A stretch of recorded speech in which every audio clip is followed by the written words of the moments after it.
ਵਿੱਚ ਸਾਨੂੰ ਸਮਝਾਉਣਾ ਕਰਦੇ ਹਨ। ਤਾਤੇ ਮੋਹਿ ਧਾਰੀ ਓਟ ਗੋਪਾਲ। ਤਾਤੇ ਦਾ ਅਰਥ ਹੁੰਦਾ ਹੈ ਇਸ ਵਾਸਤੇ, ਮੋਹਿ ਧਾਰੀ ਮੈਂ ਧਾਰੀ ਹੈ, ਓਟ ਗੋਪਾਲ। ਗੋਪਾਲ ਦਾ ਮਤਲਬ ਹੁੰਦਾ ਧਰਤੀ ਨੂੰ ਪਾਲਣ ਵਾਲਾ ਪਰਮੇਸ਼ਰ। ਓਟ ਦਾ ਮਤਲਬ ਹੁੰਦਾ ਆਸਰਾ। ਸਤਿਗੁਰ ਕਹਿੰਦੇ ਨੇ ਇਸ ਵਾਸਤੇ, ਹੇ ਭਾਈ ਮੈਂ ਪਰਮਾਤਮਾ ਦਾ ਆਸਰਾ ਲਿਆ ਹੈ। ਸ਼ਰਨ ਪਰਿਓ ਪੂਰਨ ਪਰਮੇਸ਼ਰ।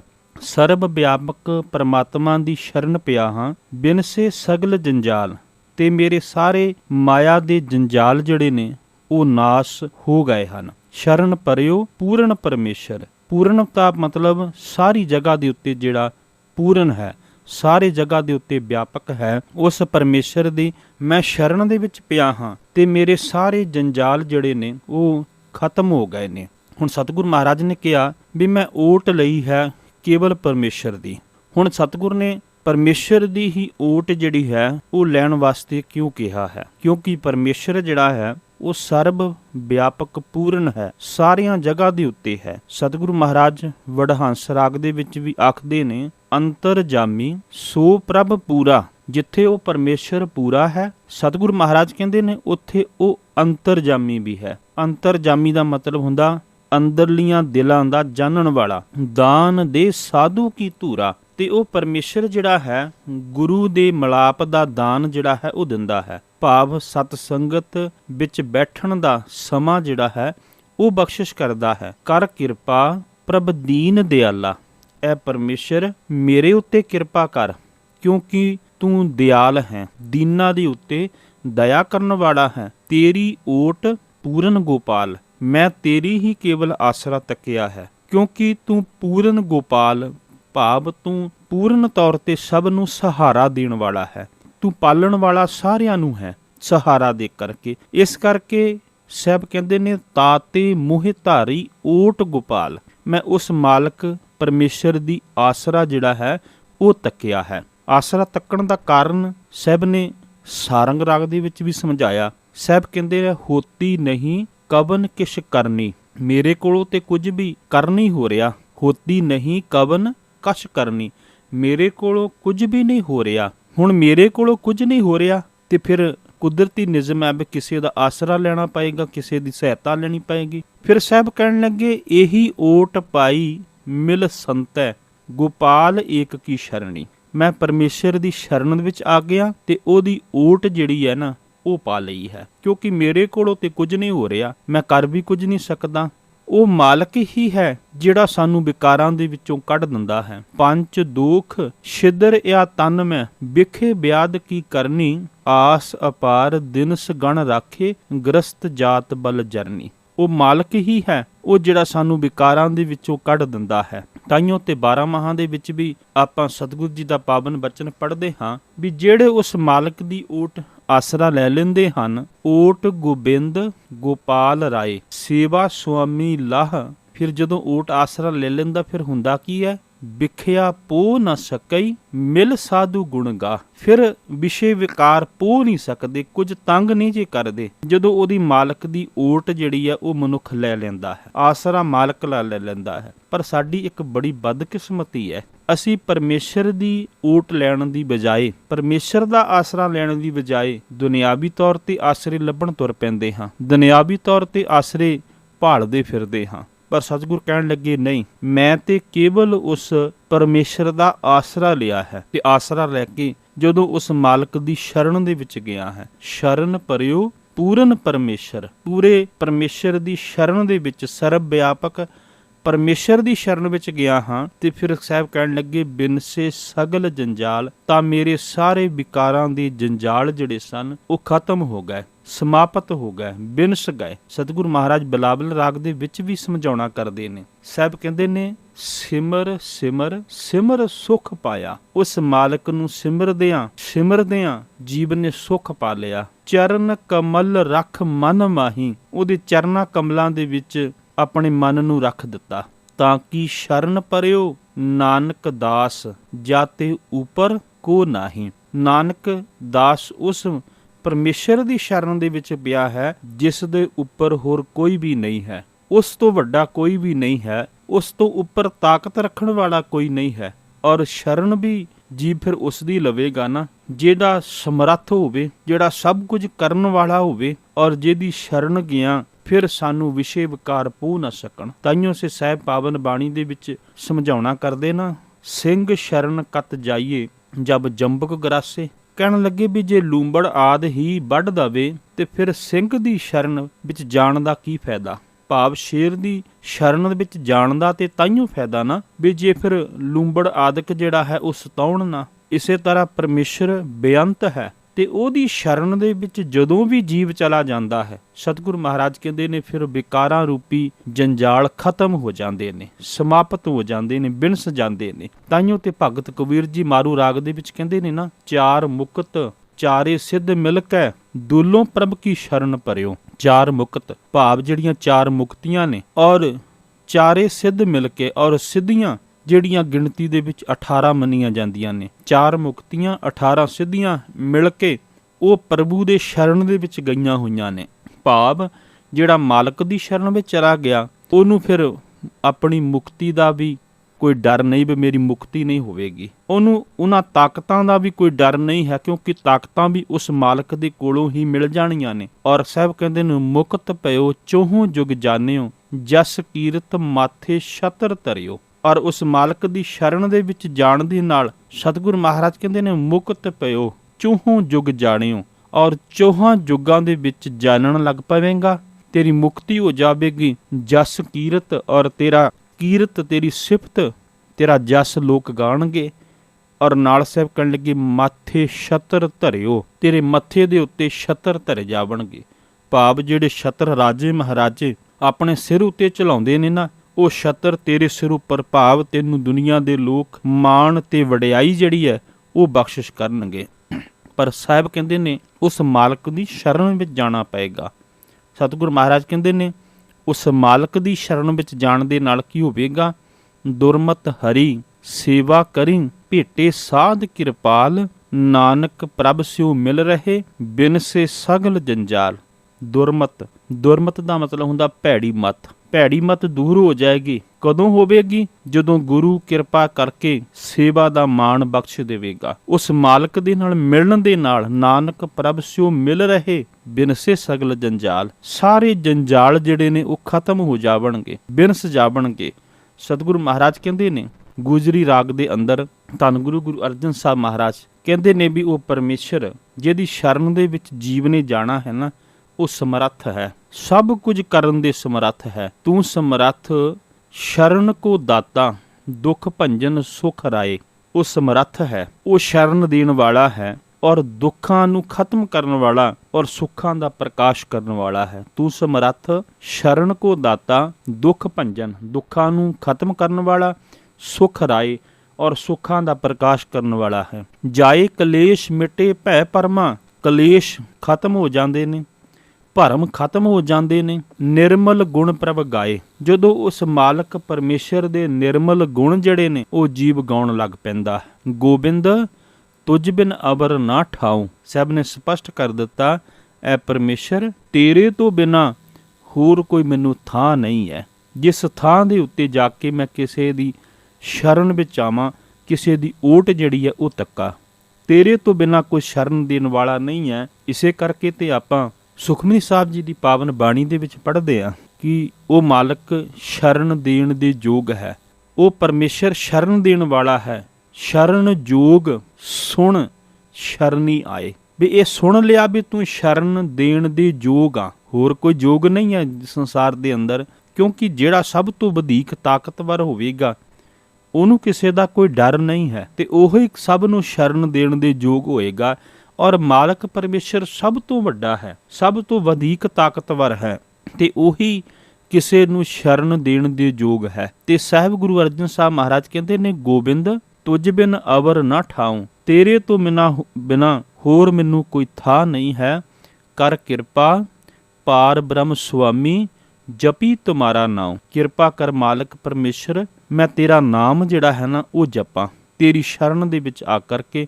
ਤੇ ਸਤਿਗੁਰ ਮਹਾਰਾਜ ਰਹਾਉ ਵਾਲੇ ਬੰਦ ਦੇ ਵਿੱਚ ਸਪਸ਼ਟ ਕਰਦੇ ਨੇ ਕਿ ਮੈਂ ਉਸ ਪਰਮੇਸ਼ਰ ਦੀ ਆਸਰਾ ਤੱਕਿਆ ਹੈ। ਜਦੋਂ ਉਹਦਾ ਆਸਰਾ ਤੱਕਿਆ, ਉਹਦੀ ਸ਼ਰਨ ਦੇ ਵਿੱਚ ਗਿਆ, ਤੇ ਮੇਰੇ ਸਾਰੇ ਵਿਕਾਰਾਂ ਰੂਪੀ ਜੰਜਾਲ ਜਿਹੜੇ ਸਨ ਉਹ ਖਤਮ ਹੋ ਗਏ। ਤਾਤੇ ਮੋਹਿ ਧਾਰੀ ਓਟ ਗੋਪਾਲ, ਸ਼ਰਨ ਪਰਿਓ ਪੂਰਨ ਪਰਮੇਸ਼ਰ, ਬਿਨ ਸੇ ਸਗਲ ਜੰਜਾਲ, ਸਾਰੇ ਜੰਜਾਲ ਮੇਰੇ ਖਤਮ ਹੋ ਗਏ। ਹੁਣ ਸਤਿਗੁਰੂ ਮਹਾਰਾਜ ਉਸ ਮਾਲਕ ਦੇ ਸ਼ਰਨ ਦੇ ਵਿੱਚ ਜਾਣ ਵਾਸਤੇ ਕਿਉਂ ਆਖਦੇ ਨੇ? ਇਸ ਗੱਲ ਨੂੰ ਸਤਿਗੁਰੂ ਮਹਾਰਾਜ ਫਿਰ ਬਾਕੀ ਬੰਦਾਂ ਦੇ ਵਿੱਚ ਇਸ ਪਾਵਨ ਸ਼ਬਦ ਦੇ 3 ਬੰਦ ਨੇ ਔਰ ਚੌਥਾ ਬੰਦ ਰਹਾਉ ਵਾਲਾ ਜਿਹੜਾ ਅਸੀਂ ਵਿਚਾਰ ਚੁੱਕੇ ਹਾਂ। ਬਾਕੀ 3 ਬੰਦਾਂ ਦੇ ਵਿੱਚ ਫਿਰ ਸਤਿਗੁਰੂ ਮਹਾਰਾਜ ਇਸ ਗੱਲ ਨੂੰ ਸਮਝਾਉਂਦੇ ਨੇ ਵੀ ਉਸ ਮਾਲਕ ਦੀ ਸ਼ਰਨ ਦੇ ਵਿੱਚ ਕਿਉਂ ਜਾਣਾ ਹੈ, ਉਹਦਾ ਓਟ ਆਸਰਾ ਅਸੀਂ ਕਿਉਂ ਤੱਕਣਾ ਹੈ। ਪਹਿਲੇ ਬੰਦ ਵਿੱਚ ਸਤਿਗੁਰੂ ਮਹਾਰਾਜ ਕਹਿੰਦੇ ਨੇ, ਫਿਰਤ ਫਿਰਤ ਭੇਟੇ ਜਨ ਸਾਧੂ, ਪੂਰਾ ਗੁਰ ਸਮਝਾਇਆ, ਆਨ ਸਗਲ ਬਿਦ ਕਾਮ ਨਾ ਆਵੇ, ਹਰ ਹਰ ਨਾਮ ਧਿਆਇਆ। ਫਿਰਤ ਫਿਰਤ ਭੇਟੇ ਜਨ ਸਾਧੂ। ਹੁਣ ਜੀਵ ਭਾਲਦਾ ਅਨੇਕਾਂ ਥਾਵਾਂ ਤੋਂ ਭਟਕਦਾ ਤੇ ਫਿਰ ਆਇਆ ਕਿੱਥੇ? ਪੂਰੇ ਗੁਰੂ ਦੇ ਕੋਲ। ਫਿਰਤ ਫਿਰਤ ਫਿਰਦਾ ਘੁੰਮਦਾ ਖੋਜਦਾ ਫਿਰ ਇਹਨੂੰ ਗੁਰੂ ਮਿਲ ਗਿਆ। ਭੇਟੇ ਜਨ ਸਾਧੂ, ਸਾਧੂ ਦਾ ਇੱਥੇ ਅਰਥ ਹੈ ਗੁਰੂ ਮਿਲ ਪਿਆ। ਤੇ ਜਦੋਂ ਗੁਰੂ ਮਿਲ ਪਿਆ ਤੇ ਸਤਿਗੁਰੂ ਮਹਾਰਾਜ ਕਹਿੰਦੇ ਨੇ ਫਿਰ ਪੂਰੇ ਗੁਰ ਸਮਝਾਇਆ। ਫਿਰ ਪੂਰੇ ਗੁਰੂ ਨੇ ਸਮਝਾ ਦਿੱਤਾ। ਸਮਝਾ ਕੀ ਦਿੱਤਾ? ਆਨ ਸਗਲ ਬਿਦ ਕਾਮ ਨਾ ਆਵੇ, ਵੀ ਜਿਹੜੇ ਹੋਰ ਤੂੰ ਜੁਗਤੀਆਂ ਸੋਚਦਾ ਪਿਆ ਹੈ, ਬਣਾਉਂਦਾ ਪਿਆ ਹੈ, ਉਹ ਤੇਰੇ ਕੰਮ ਨਹੀਂ ਆਉਣੀਆਂ। ਆਨ ਸਗਲ ਬਿਦ ਕਾਮ ਨਾ ਆਵੇ, ਹਰ ਹਰ ਨਾਮ ਧਿਆਇਆ, ਪਰਮਾਤਮਾ ਦਾ ਨਾਮ ਹੀ ਸਿਮਰਿਆ ਹੋਇਆ। ਸਭ ਕਹਿਣ ਲੱਗੇ ਉਹ ਕੰਮ ਆਉਣਾ ਹੈ। ਹੁਣ ਜੀਵ ਕਿੰਨੀ ਕੁ ਭਟਕਣਾ ਦੇ ਵਿੱਚ ਪਿਆ ਹੋਇਆ ਹੈ। ਧੰਨ ਗੁਰੂ ਅਰਜਨ ਸਾਹਿਬ ਮਹਾਰਾਜ ਗੌੜੀ ਰਾਗ ਦੇ ਵਿੱਚ ਕਹਿੰਦੇ ਨੇ, ਫੱਫਾ ਫਿਰਤ ਫਿਰਤ ਤੂੰ ਆਇਆ, ਤੂੰ ਫਿਰਦਾ ਆਇਆ ਕਿੱਥੇ? ਮਨੁੱਖਾ ਦੇਹੀ ਦੇ ਵਿੱਚ।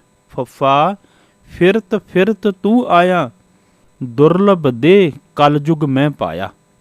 ਤੂੰ ਫਿਰਦਾ ਦੁਰਲਭ ਦੇ ਤੈਨੂੰ, ਭਾਵ ਇਹ ਮਨੁੱਖਾ ਸਰੀਰ ਜਿਹੜਾ ਹੈ ਨਾ ਉਹ ਤੈਨੂੰ ਪ੍ਰਾਪਤ ਹੋਇਆ। ਫਿਰ ਇਹ ਅਵਸਰ ਚਰੇ ਨਾ ਹੱਥਾ। ਤੇ ਸਾਹਿਬ ਇੱਕ ਨਾਲ ਹੋਰ ਤਗੀਤ ਕਰ ਦਿੰਦੇ ਨੇ। ਸਾਹਿਬ ਕਹਿੰਦੇ ਨੇ ਮੁੜ ਤੈਨੂੰ ਇਹ ਮੌਕਾ ਵੀ ਮਿਲਣਾ ਨਹੀਂ, ਤੇਰੇ ਹੱਥ ਨਹੀਂ ਲੱਗਣਾ। ਫਿਰ ਇਹ ਅਵਸਰ ਦਾ ਮਤਲਬ ਮੌਕਾ, ਇਹ ਤੈਨੂੰ ਮੁੜ ਕੇ ਮੌਕਾ ਚਰੇ ਨਾ ਹੱਥਾ, ਤੇਰੇ ਹੱਥ ਦੇ ਉੱਤੇ ਚੜ੍ਹਨਾ ਨਹੀਂ ਹੈ, ਭਾਵ ਤੇਰੇ ਹੱਥ ਨਹੀਂ ਲੱਗਣਾ। ਨਾਮ ਜਪੋ ਤੂੰ ਕੱਟੀਏ ਫਾਸਾ। ਤੂੰ ਇਸ ਸਰੀਰ ਦੇ ਵਿੱਚ, ਇਸ ਮਨੁੱਖੀ ਜਾਮੇ ਦੇ ਵਿੱਚ ਹੀ ਪਰਮੇਸ਼ਰ ਦੇ ਨਾਮ ਨੂੰ ਜਪਦਿਆਂ ਹੋਇਆਂ ਜਮਾ ਰੂਪੀ ਫਾਹੀ ਨੂੰ ਜਿਹੜਾ ਹੈ ਤੂੰ ਕੱਟ ਸਕਦਾ ਹੈ। ਨਿੱਤੇ ਹੋਰ ਜਿਤਨੇ ਵੀ ਜੀਵ ਜੰਤੂ ਨੇ, ਪਸ਼ੂ ਪੰਛੀ ਨੇ, ਉਹਨਾਂ ਦੇ ਕੋਲ ਇਹ ਸੁਭਾਗਾ ਸਮਾਂ ਨਹੀਂ ਹੈ ਕਿ ਉਹ ਪਰਮੇਸ਼ਰ ਦੀ ਇਬਾਦਤ ਕਰਕੇ ਜਾਂ ਫਿਰ ਚੰਗੇ ਕਰਮ ਕਰਕੇ ਇਸ ਅਵਸਥਾ ਨੂੰ ਮਾਲਕ ਦੇ ਨਾਲ ਜੋੜ ਲੈਣ, ਆਪਣੇ ਆਪ ਨੂੰ ਮਾਲਕ ਪਰਮੇਸ਼ਰ ਦੇ ਨਾਲ ਜੋੜ ਲੈਣ। ਸਭ ਕਹਿਣ ਲੱਗੇ ਇਹ ਤੇਰਾ ਅਵਸਰ ਹੈ, ਇਹ ਤੈਨੂੰ ਮੌਕਾ ਮਿਲਿਆ ਹੈ ਮਨੁੱਖਾ ਦੇਹੀ ਰੂਪੀ, ਔਰ ਇਹਨੂੰ ਆਪਣੇ ਹੱਥੋਂ ਨਾ ਜਾਣ ਦੇਈ। ਇਸੇ ਕਰਕੇ ਸਾਹਿਬ ਕਹਿੰਦੇ ਨੇ ਵੀ ਉਹ ਫਿਰਨ ਦਾ ਕਾਰਨ ਕੀ ਸੀਗਾ? ਪਰਮੇਸ਼ਰ ਤੋਂ ਟੁੱਟਿਆ ਹੋਇਆ ਜੀਵ ਜਿਹੜਾ ਸੀਗਾ ਉਹ ਫਿਰ ਇਹ ਵੱਖ-ਵੱਖ ਜੂਨਾਂ ਦੇ ਵਿੱਚ ਕਿਉਂ ਆਇਆ? ਇਹਦਾ ਵੀ ਇੱਕ ਕਾਰਨ ਧੰਨ ਗੁਰੂ ਅਰਜਨ ਸਾਹਿਬ ਮਹਾਰਾਜ ਗੌੜੀ ਰਾਗ ਦੇ ਵਿੱਚ ਹੀ ਕਹਿੰਦੇ ਨੇ। ਸਾਹਿਬ ਕਹਿੰਦੇ ਨੇ, ਜਬ ਇਹ ਮਨ ਮੈਂ ਕਰਤ ਗੁਮਾਨਾ ਦਾ ਅਰਥ ਹੁੰਦਾ ਹੈ ਹੰਕਾਰ, ਹਉਮੈ। ਜਬ ਇਹ ਮਨ ਮੈਂ ਕਰਤ ਗੁਮਾਨਾ, ਜਦੋਂ ਇਹ ਆਪਣੇ ਮਨ ਦੇ ਵਿੱਚ ਹੰਕਾਰ ਕਰਨ ਲੱਗ ਪੈਂਦਾ ਹੈ, ਮੈਂ ਮੇਰੀ ਕਰਨ ਲੱਗ ਪੈਂਦਾ ਹੈ, ਤੇ ਸਤਿਗੁਰੂ ਮਹਾਰਾਜ ਕਹਿਣ ਲੱਗੇ ਉਹ ਫਿਰ ਹੰਕਾਰ ਹਉਮੈ ਜਿਹੜੀ ਹੈ ਨਾ ਇਹਦੇ ਫਿਰਨ ਦਾ ਕਾਰਨ ਬਣਦੀ ਹੈ। ਤਬ ਇਹ ਬਾਬਰ ਫਿਰਤ ਬੇਗਾਨਾ, ਫਿਰ ਇਹ ਬਾਬਰਾ ਹੋਇਆ ਘੁੰਮਦਾ ਹੈ, ਭਟਕਦਾ ਹੈ, ਕਿਉਂਕਿ ਹੰਕਾਰ ਮਨੁੱਖ ਨੂੰ ਟਿਕਣ ਨਹੀਂ ਦਿੰਦਾ, ਕਿਸੇ ਦੇ ਨਾਲ ਜੁੜਨ ਨਹੀਂ ਦਿੰਦਾ, ਔਰ ਹੰਕਾਰ ਦੇ ਵਿੱਚ ਮਨੁੱਖ ਭਟਕਦਾ ਫਿਰਦਾ ਹੈ। ਭਗਤ ਧੰਨਾ ਜੀ ਵੀ ਆਸਾ ਰਾਗ ਦੇ ਵਿੱਚ ਸਾਨੂੰ ਸਮਝਾਉਣਾ ਕਰਦੇ ਨੇ। ਭਗਤ ਧੰਨਾ ਜੀ ਕਹਿੰਦੇ ਨੇ, ਭਰਮਤ ਫਿਰਤ ਬਹੁ ਜਨਮ ਬਿਲਾਨੇ, ਤਨ ਮਨ ਧਨ ਨਹੀਂ ਧੀਰੇ। ਇਹ ਮਨੁੱਖ ਭਟਕਦਾ ਹੈ ਭਰਮ ਦੇ ਵਿੱਚ, ਭਰਮਤ ਫਿਰਤ ਬਹੁ ਜਨਮ ਬਿਲਾਨੇ, ਔਰ ਬਹੁਤੇ ਜਨਮ ਜਿਹੜੇ ਨੇ ਨਾ ਇਹਦੇ ਨਿਕਲ ਗਏ। ਤਨ ਮਨ ਤਨ ਨਹੀਂ ਧੀਰੇ, ਇਹਦਾ ਤਨ ਮਨ ਕਿਸ ਚੀਜ਼ ਦੇ ਵਿੱਚ ਫਸਿਆ ਹੋਇਆ ਹੈ। ਭਗਤ ਧੰਨਾ ਜੀ ਕਹਿੰਦੇ ਨੇ, ਲਾਲਚ ਬਿਖ ਕਾਮ ਲੁਭਤ ਰਾਤਾ, ਮਨ ਵਿਸਰੇ ਪ੍ਰਭ ਹੀਰੇ। ਉਹ ਹੀਰਾ ਪਰਮੇਸ਼ਰ ਦਾ ਨਾਮ ਜਿਹੜਾ ਸੀ ਨਾ, ਉਹ ਤੇ ਮਨ ਦੇ ਵਿੱਚੋਂ ਵਿਸਾਰ ਦਿੱਤਾ।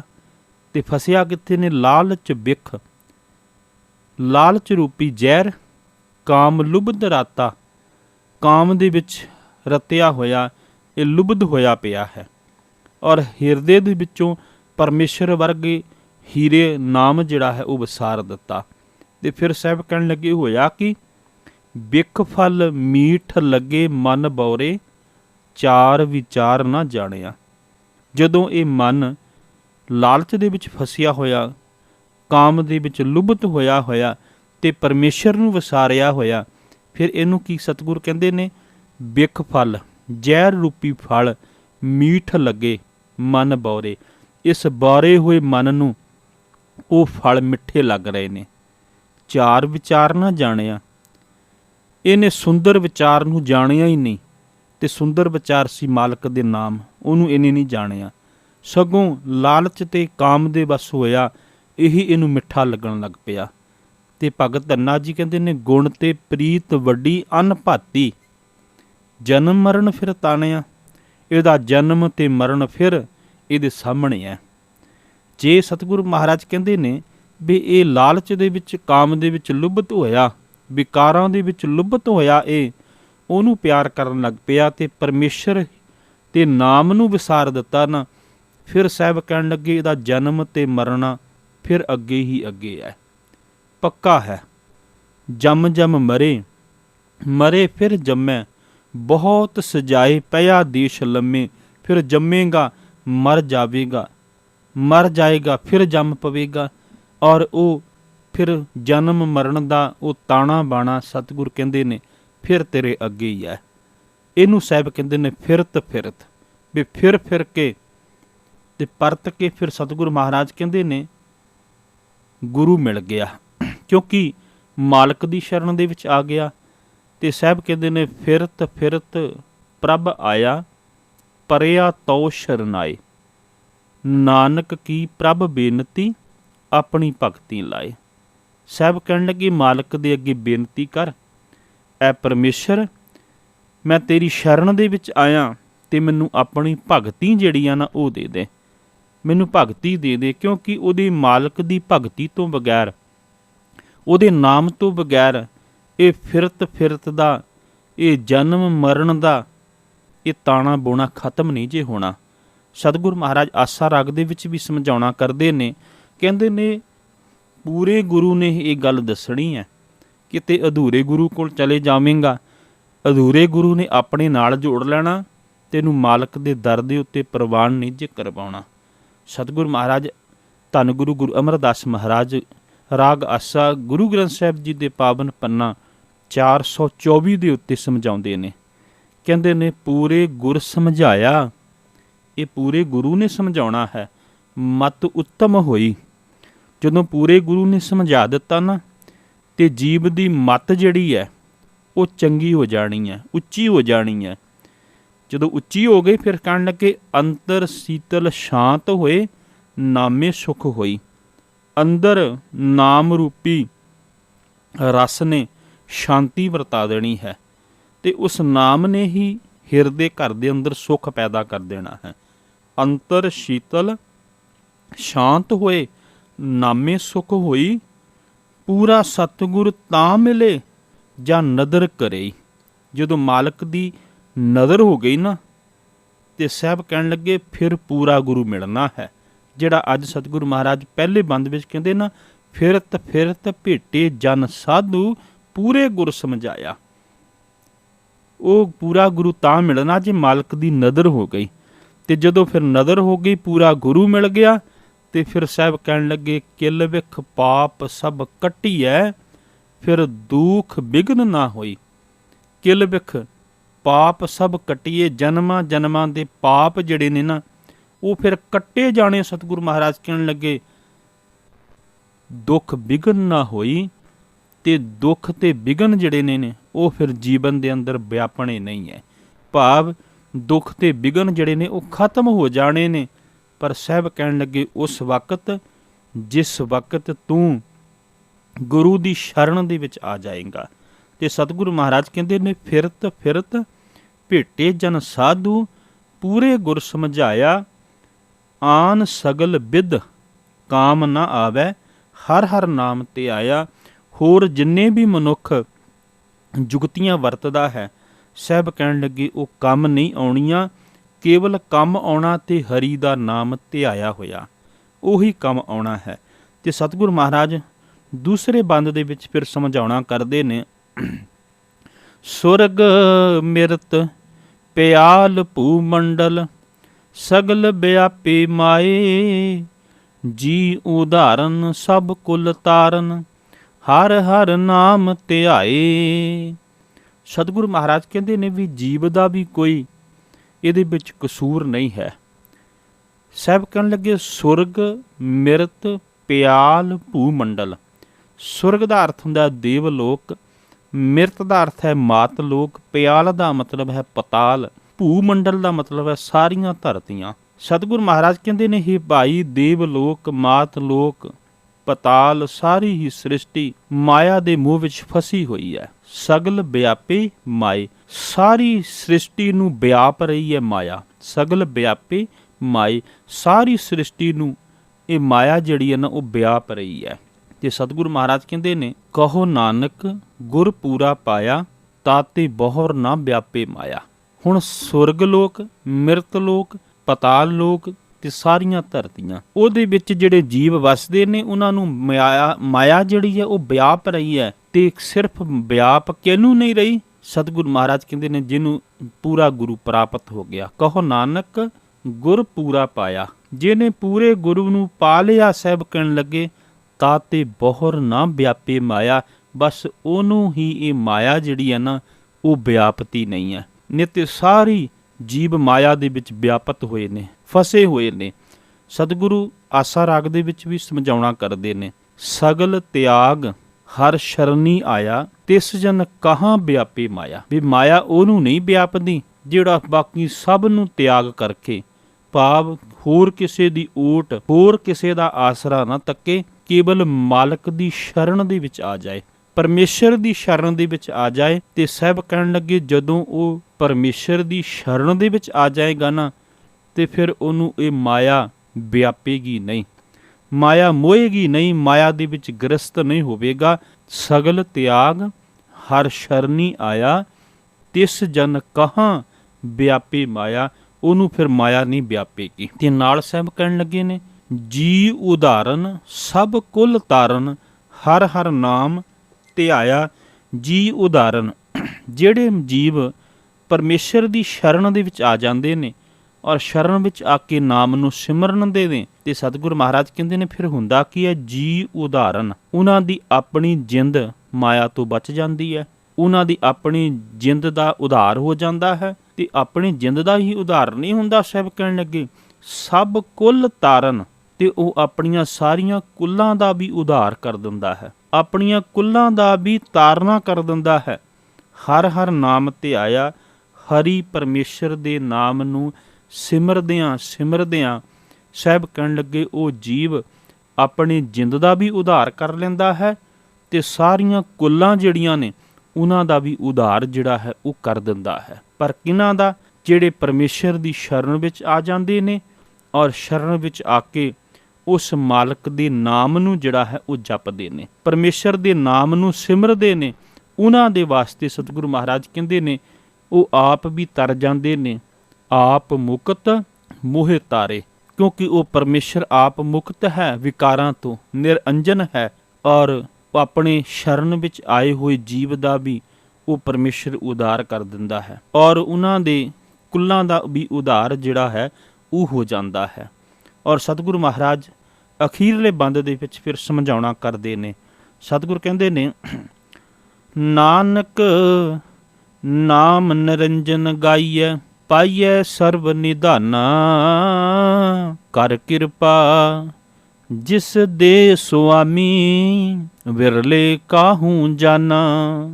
ਨਾਨਕ, ਹੀ ਨਾਨਕ, ਨਾਮ ਨਿਰੰਜਨ ਗਾਈਐ। ਨਿਰੰਜਨ ਦਾ ਮਤਲਬ ਹੁੰਦਾ ਮਾਇਆ ਤੋਂ ਨਿਰਲੇਪ, ਨਿਰਅੰਜਨ। ਅੰਜਨ ਦਾ ਮਤਲਬ ਹੁੰਦਾ ਕਾਲਖ, ਨਿਰ ਦਾ ਮਤਲਬ ਬਿਨਾਂ ਕਾਲਖ ਤੋਂ, ਭਾਵ ਮਾਇਆ ਦੇ ਨਿਰਲੇਪ, ਮਾਇਆ ਦੀ ਕਾਲਖ ਤੋਂ ਬਗੈਰ। ਸਾਹਿਬ ਕਹਿਣ ਲੱਗੇ ਨਾਨਕ ਨਾਮ ਨਿਰੰਜਨ ਗਾਈਐ। ਹੇ ਨਾਨਕ, ਮਾਇਆ ਤੋਂ ਨਿਰਲੇਪ ਪਰਮਾਤਮਾ ਦਾ ਨਾਮ ਗਾਉਣਾ ਚਾਹੀਦਾ ਹੈ। ਨਾਨਕ ਨਾਮ ਨਿਰੰਜਨ ਗਾਈਏ, ਪਾਈਏ ਸਰਬ ਨਿਧਾਨਾ। ਉਸ ਮਾਲਕ ਦੇ ਨਾਮ ਨੂੰ ਗਾਉਣ ਦੇ ਨਾਲ ਹੋਵੇਗਾ ਕਿ ਪਾਈਏ ਸਰਬ ਨਿਧਾਨਾ। ਨਿਧਾਨਾ ਦਾ ਅਰਥ ਹੁੰਦਾ ਖਜ਼ਾਨੇ। ਤੇ ਫਿਰ ਨਾਮ ਦੀ ਬਰਕਤ ਦੇ ਨਾਲ, ਉਹਨੂੰ ਗਾਉਣ ਦੇ ਨਾਲ ਸਾਰੇ ਖਜ਼ਾਨਿਆਂ ਦੀ ਪ੍ਰਾਪਤੀ ਹੋ ਜਾਂਦੀ ਹੈ। ਔਰ ਖਜ਼ਾਨੇ ਵੀ ਇਹੋ ਜਿਹੇ ਮਾਲਕ ਪਰਮੇਸ਼ਰ ਦੇ, ਜਿਹਦੇ ਖਜ਼ਾਨਿਆਂ ਦੇ ਵਿੱਚ ਕਦੀ ਤੋਟ ਨਹੀਂ ਆਉਂਦੀ, ਜਿਹਦੇ ਖਜ਼ਾਨੇ ਦੇ ਵਿੱਚ ਕਦੀ ਕੋਈ ਕਮੀ ਨਹੀਂ ਆਉਂਦੀ। ਦੁਨਿਆਵੀ ਤੌਰ 'ਤੇ ਕੋਈ ਰਾਜਾ ਮਹਾਰਾਜਾ ਹੋਵੇ, ਜਿਹਦੇ ਖਜ਼ਾਨੇ ਮਾਇਆ ਦੇ ਨਾਲ ਭਰਪੂਰ ਹੋਵਣ, ਉਹ ਕਿਸੇ ਨੂੰ ਦੇਣ ਲੱਗ ਪਵੇ, ਜਨਤਾ ਨੂੰ ਦੇਣ ਲੱਗ ਪਵੇ, ਆਪਣੀ ਪ੍ਰਜਾ ਨੂੰ ਦੇਣ ਲੱਗ ਪਵੇ, ਉਹ ਖਜ਼ਾਨਿਆਂ ਵਿੱਚੋਂ ਜਿਵੇਂ ਜਿਵੇਂ ਕੱਢੇਗਾ, ਉਹਦੇ ਖਜ਼ਾਨਿਆਂ ਦੇ ਵਿੱਚੋਂ ਕਮੀ ਆਉਣ ਲੱਗ ਪਵੇਗੀ। ਦੁਨਿਆਵੀ ਤੌਰ 'ਤੇ ਕੋਈ ਰਾਜਾ ਮਹਾਰਾਜਾ, ਪਰ ਕਹਿਣ ਲੱਗੇ ਸਤਿਗੁਰੂ ਮਹਾਰਾਜ ਵੀ ਉਹਦੇ ਖਜ਼ਾਨੇ ਇਹੋ ਜਿਹੇ ਅਟੁੱਟ ਭੰਡਾਰੇ ਨੇ, ਕਦੀ ਉਹਦੇ ਵਿੱਚੋਂ ਖਤਮ ਹੀ ਨਹੀਂ ਕਦੀ ਹੁੰਦਾ। ਖਾਵੋ ਖਰਚੋ ਰਲ ਮਿਲ ਭਾਈ, ਤੋਟ ਨਾ ਆਵੈ ਵੱਧਦੋਂ ਜਾਈ।